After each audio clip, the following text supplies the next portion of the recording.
ዛሬ የማይላችሁ የአይሞ ምርት የሆነው ባለ ሁለት ሌንስ ደህንነት ካሜራ ነው። እንደምታዩት ባለ ሁለት ሌንስ የደህንነት ካሜራ ነው ይህ አይሞ ማለት ነው።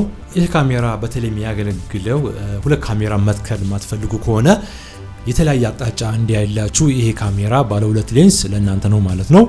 ይህ ካሜራ አንደኛው የላኛው ሌንስ ወደ አንድ አቅጣጫ በሰፊ ያይልናል ማለት ነው። አንደኛው ደግሞ 350 ዲግሪ የተሽከረከረ ቤታችን ወይም ደግሞ ስራ ቦታ መጋዘንም ሊሆን ይችላል የተሽከረከረ ያይልናል ማለት ነው።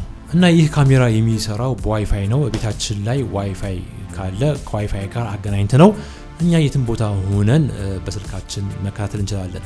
አብዛኛው እኔ ማስታወቃችሁ እዚህ ላይ ያሉ ካሜራዎች ኢዚቪዝም ኦር ደግሞ አይሞ ሊሆን ይችላል በስልክም በፒሲም መከታተል ይቻላል። በስልክ ካልተመቻችሁ ስራ ቦታ ከሆናችሁ በላፕቶፕ ቼክ ማድረግ ትችላላችሁ። የራሳቸው ሶፍትዌር አላቸው። ይህ ካሜራ አይሞ ክሩዘር ዱዋል ይባላል። ሜጋፒክሰሉ 3 ናቸው። አንደኛው ሌንስ 3 ነው፣ አንደኛው 3 ነው። አጠቃላይ 6 ሜጋፒክሰል ነው ማለት ነው።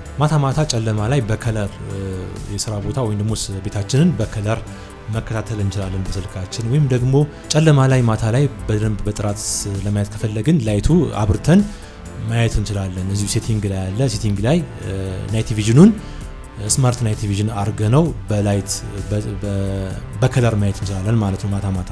እኛው ሌንስ እንግዲህ ተሽከርካሪው 355 ዲግሪ ይሽከረከርልናል።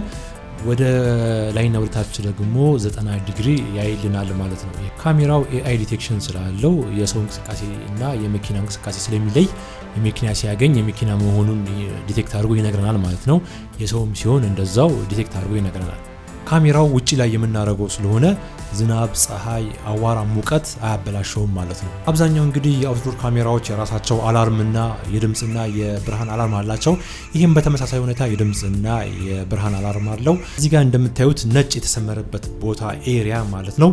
እዛ ጋር የሰው እንቅስቃሴ በሚኖርበት ጊዜ ካሜራው እንዲጮህ ወይም ደግሞ እኛ ጋር ወደ ስልካችን እንዲነግረን ወይም ደግሞ ላይት እንዲበራ ማድረግ እንችላለን። ካሜራው እንዳያችሁት ሁለት ሌንስ ነው ያለው። በስልካችን እኛ የትም ቦታ ሆነን ሁለቱንም ሌንስ ካሜራ የሚያየውን በአንድ ጊዜ መመልከት እንችላለን ማለት ነው። ይህን ካሜራም ከፈለጋችሁ ፕሮፋይል ላይ ስልክ ያለ እዛ ላይ ደውላችሁ ማግኘት ትችላላችሁ።